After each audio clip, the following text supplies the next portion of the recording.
మహారాష్ట్ర ముఖ్యమంత్రి దేవేంద్ర ఫడ్నవీస్తో ఆంధ్రప్రదేశ్ ఉప ముఖ్యమంత్రి పవన్ కళ్యాణ్ భేటీ అయ్యారు. ఈ సమావేశంలో ఇరు రాష్ట్రాల మధ్య పలు కీలక అంశాలపై చర్చ జరిగింది. తూర్పు కనుమల్లో పులుల సంరక్షణ, ముఖ్యంగా మహారాష్ట్ర నుంచి ఆంధ్రప్రదేశ్కు 2 ఆడపులులు ఇచ్చే అంశంపై ప్రధానంగా మాట్లాడారు. ఈ నిర్ణయం జీవ వైవిధ్య పరిరక్షణలో ఒక ముఖ్యమైన ముందడుగుగా నిలుస్తోంది.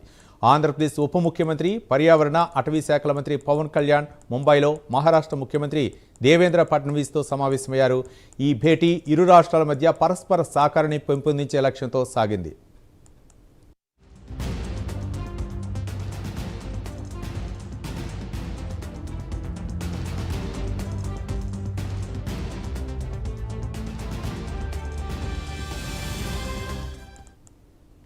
తూర్పు కనుమల ప్రాంతంలో ఆడపుల్ల సంఖ్య తగ్గటం వల్ల తలెత్తిన జన్యుపరమైన సమస్యలను అధిగమించేందుకు మహారాష్ట్ర ప్రభుత్వం నుండి 2 ఆడపులను ఆంధ్రప్రదేశ్కు అందజేయడానికి మహారాష్ట్ర ప్రభుత్వం అంగీకరించింది.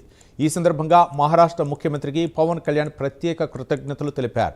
ఆడపుల్ల ప్రవేశంతో అంతర సంతానోత్పత్తి సమస్యలు తొలగిపోయి జన్యు వైవిధ్యం పెరుగుతుందని పవన్ కళ్యాణ్ అభిప్రాయపడ్డారు. ఇది తూర్పు కనుమల్లో ఆరోగ్యకరమైన పుల్ల ఆవాస వ్యవస్థ ఏర్పాటుకు దోహదపడుతుందన్నారు. కేంద్ర అటవీ, పర్యావరణ, వాతావరణ మార్పుల శాఖ మంత్రి శ్రీ భూపేంద్ర యాదవ్ మార్గదర్శకత్వానికి కూడా ఈ సందర్భంగా కృతజ్ఞతలు తెలిపారు.